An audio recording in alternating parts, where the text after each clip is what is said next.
Ia lahir di Malang dan bersekolah di HBS Surabaya. Menjadi jurnalis di majalah Matahari yang dipimpin Amir Syarifuddin. Ia terlibat pula di dalam pertempuran 10 November Surabaya lewat organ Angkatan Muda Tionghoa. Menjadi menteri yang mengurusi perihal peranakan di kabinet Amir Syarifuddin. Menjadi anggota parlemen, dan di atas semua itu, sosok kita kali ini adalah patriot dan pendukung Soekarno pada saf terdepan yang sadar betul bahwa politik rasialisme warisan Belanda adalah malapetaka yang bakal terus menghantui Republik. Ia berjuang lewat Baperki dan ia kalah, tak bisa keluar dari gulungan badai 65. Jas merah, inilah Xiao Giok-chan. Adalah pertama-tama dan pada tahap utamanya membangun jiwa bangsa.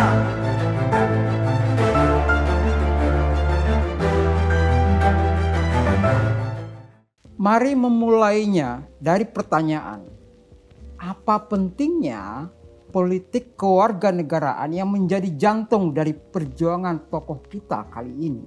Kita langsung masuk pada ujian pertama di tahun yang sama saat negara ini baru lahir.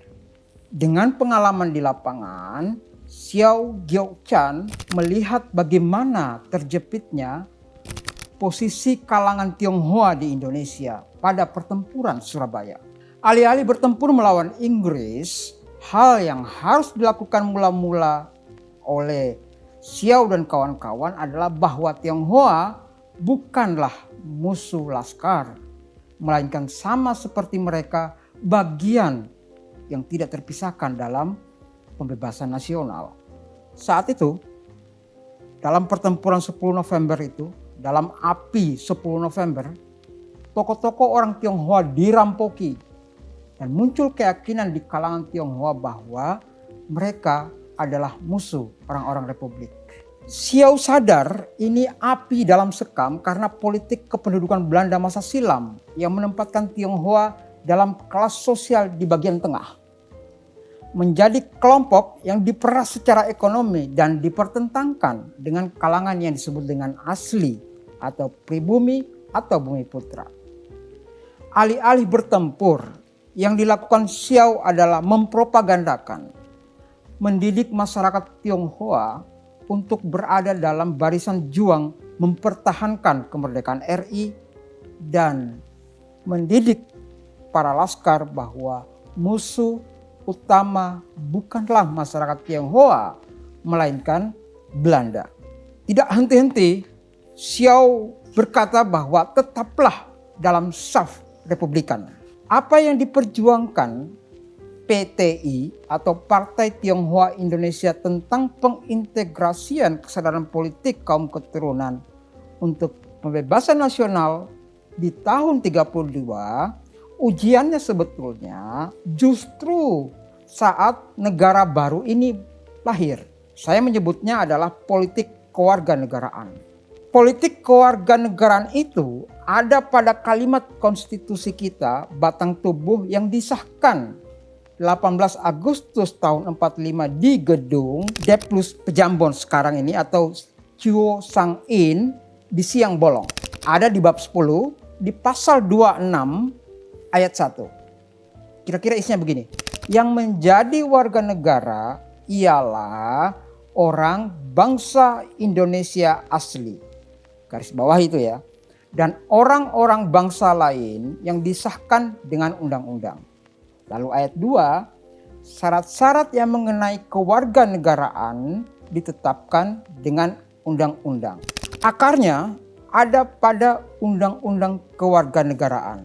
Xiao yang seorang jurnalis tulen hasil gemblengan penulis dan pejuang dari Batak bernama Amir Syarifuddin Harahap dan memiliki majalah Matahari, sadar betul betapa ringkihnya posisi golongan Tionghoa ini. Lim Koen Hian, pendiri PTI atau Partai Tionghoa Indonesia, memang ikut terlibat sepenuhnya dalam pembentukan negara di sidang-sidang BPUPKI. Artinya orang Tionghoa punya saham besar, turut serta dan aktif melahirkan negara baru. Salah satu yang sangat krusial dibahas di sana adalah siapa yang dimaksud warga negara. Dalam konstitusi Belanda sekali lagi warga negara itu dibagi berdasar ras. Ada Tionghoa, ada Arab, ada bangsa timur asing lainnya. Itu menjadi kelas tersendiri yang lebih tinggi kedudukannya ketimbang kelas Bumi Putra. Abdurrahman Baswedan dari Partai Arab Indonesia atau PAI dan Lim Kuan Hian dari PTI atau Partai Tionghoa Indonesia yang ada dalam BPUPKI memberikan suara tegas bahwa mereka bagian dari barisan yang satu, yakni barisan kerakyatan, barisan pergerakan nasional.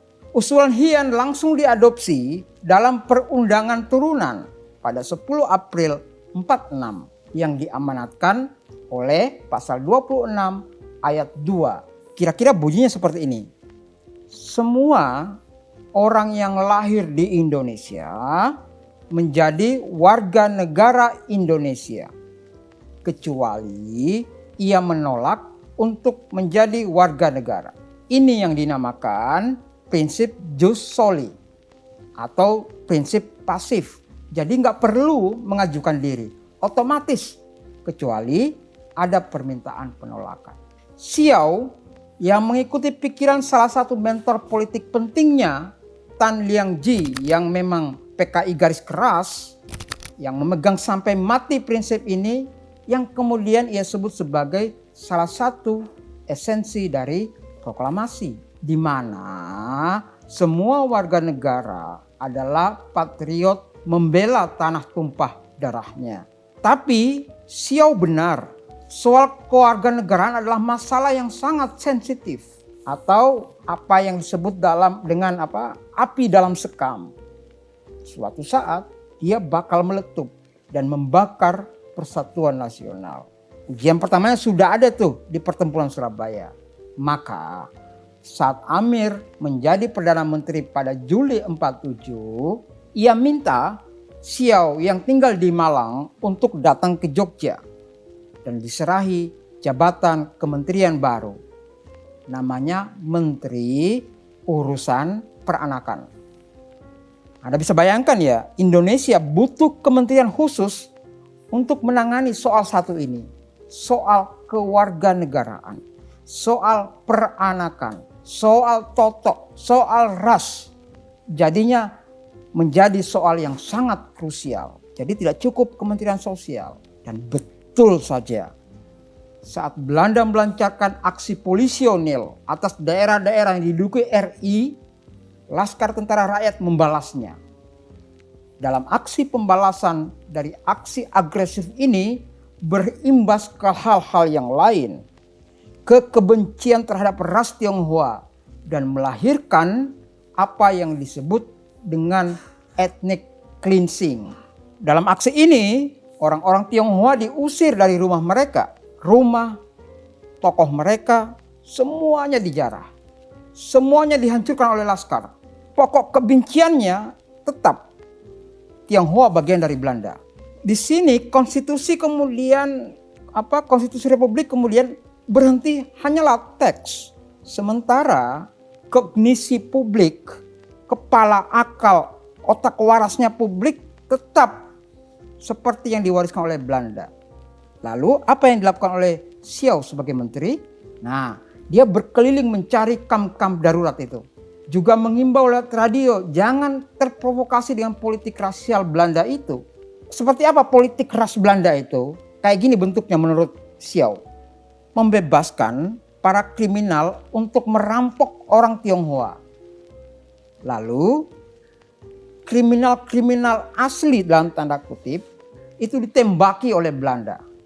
Maka muncul kesan Belanda melindungi orang Tionghoa. Di satu sisi, Xiao ini menghadapi gelombang ketidakpercayaan orang Tionghoa di pedalaman kepada Republik. Dan eksodus besar pun berlangsung dari wilayah RI ke daerah pendudukan. Xiao berusaha keras meyakinkan Soekarno dan Sudirman yang menjadi panglima tentara gitu ya, menjamin, namun Laskar tidak. Karena itulah satu-satunya menteri di kabinet Amir Syarifuddin yang diinterpelasi oleh Badan Pekerja KNIP atau DPR-nya zaman revolusi gitu ya. Ya ini Xiao Gyocan. Dan Xiao berkilah. Kekacauan ini disebabkan paling nggak dua hal gitu ya. Satu, taktik Belanda. Dan kedua, tidak disiplinnya para Laskar. Untuk menutupi citra Republik di mata delegasi PBB pada Oktober 47 yang memeriksa kemampuan Indonesia menjaga ketertiban, Xiao bersikeras menemukan semua kamp liar yang dihuni orang Tionghoa yang merupakan produk kerusuhan rasial itu. Sebelum kunjungan PBB, Xiao membersihkan semua camp itu sembari berkampanye dan juga melawan desakan Kuomintang untuk mengubah kewarganegaraan dari pasif ke aktif. Xiao tetap menakodai koran Partai Sosialis bernama Suara Ibu Kota di Yogyakarta.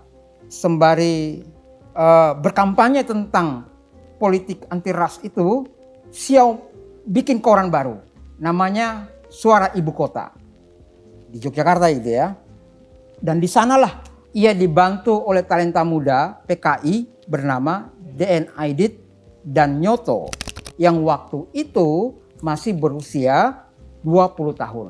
Aktivitas Xiao barulah berhenti saat ia turut ditangkap karena meletusnya peristiwa Madiun. Ia ditahan di penjara Wirogunan, Yogyakarta bersama para tokoh PKI lainnya seperti Tan Ling Ji, mentornya tadi itu ya. Bukan saja kekuatan PKI yang hancur bersama ditembak matinya mantan Perdana Menteri RI Amir Syarifuddin, tetapi juga seluruh poros kekuatan kiri di Indonesia. Saat agresi Belanda kedua 20 Desember 48, para pimpinan militer memerintahkan bunuh semua tahanan di penjara, termasuk Wirogunan ya, karena takut PKI ini akan balas dendam. Gimana caranya? Lemparkan saja granat ke kamar-kamar. Tetapi sipir penjara Wirogunan ini nggak tega dan kemudian membuka gembok-gembok kamar tahanan dan menyuruh seluruh tahanan untuk kabur, termasuk Xiao. Dia kembali ke rumahnya. Di sana ia sudah ditunggu Belanda dan dikembalikan lagi ke Wirogunan. Di sanalah kemudian di Wirogunan part 2 ia bertemu lagi tahanan lain yang pada peristiwa Madiun 48 menjadi musuh Front Demokrasi Rakyat. Mereka adalah kader PSI, ada yang dari PNI, ada Sayuti Melik, ada juga dari Partai Murba seperti Adam Malik. Karena karakternya yang ramah, Xiao ini bisa diterima dan mereka membikin, bayangkan di penjara gitu ya, koran indie di penjara Wirogunan itu bernama Suara Tapa. Pertapa, bertapa. Jadi mereka menganggap dirinya pertapa gitu. Jadi mereka bikin koran di penjara Wirogunan namanya Suara Tapa. Isinya adalah rangkuman berita yang didengar dari radio. Xiao penulis produktif di Suara Tapa ini.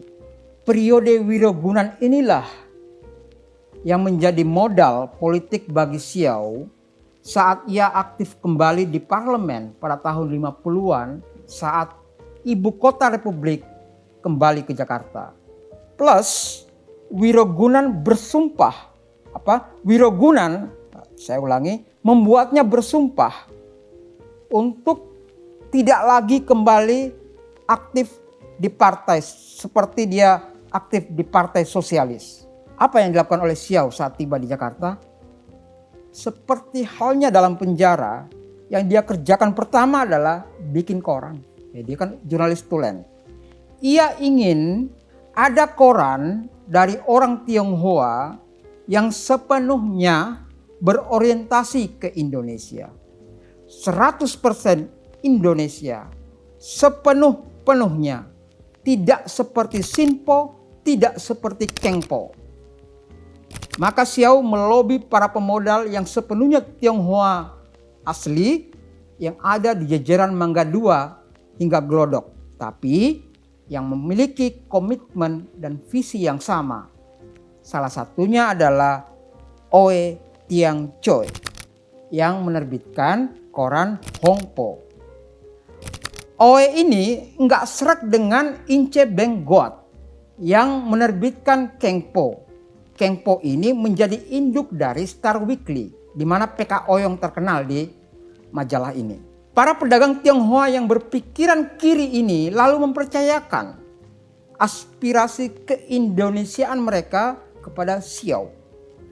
Caranya membantu apa yang bisa dibantu tanpa bantuan kalkulator.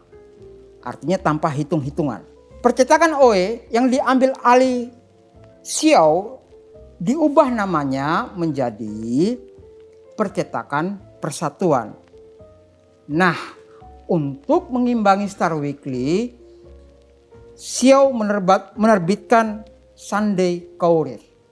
Saudara sekalian, bantuan ini bisa mengalir tanpa pembukuan ke kasnya Xiao karena para Tionghoa ini percaya kepada karakter Xiao yang memang sederhana. Di Jakarta, rumah tinggalnya ya di percetakan Pintu Besar. Saya pernah ke sana soalnya. Dia di sana bersama 5 anak kecil dan istrinya, Tan Hian Hua. Pakaiannya pun khas pedagang pasar baru kalau Anda ke Jakarta gitu ya. Pedagang Tionghoa di pasar baru ya seperti itu pakaian sehari-harinya Xiao. Kaos oblong, celana pendek. Nah, pada bulan Januari 1951, Xiao kemudian bikin mingguan Suara Rakyat. Yang 7 bulan kemudian berubah menjadi Harian Rakyat. Wartawan-wartawan yang bekerja di bawah Xiao ada Nyoto, ada Suryono, ada Supeno, Francisca Fanggidae yang dari Pesindo. Nah, seperti itulah nama-nama wartawan didikan Xiao. Beberapa dari wartawan ini tinggal satu rumah di Percetakan Persatuan itu.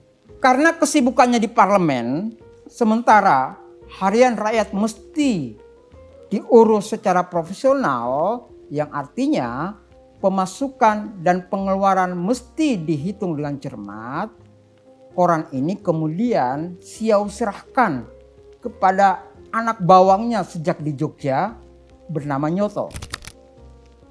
Nyoto kemudian resmi menjadi penanggung jawab Harian Rakyat pada 31 Oktober 1953. Sekaligus Harian Rakyat menjadi trompet PKI. Itulah Xiao yang percaya bahwa koran bisa menjadi kapal induk gagasan untuk memperjuangkan cita-cita nasionalismenya agar Tionghoa menjadi bagian tak terpisahkan dengan gelombang kejayaan Indonesia. Apa saja ide dan jejak perjuangan Xiao Gyo-chan di parlemen dan organisasi massa bernama Baperki, kita lanjutkan di bagian berikutnya, di bagian kedua. Saya Muhyiddin M. Dahlan, Jas Merah, sampai jumpa.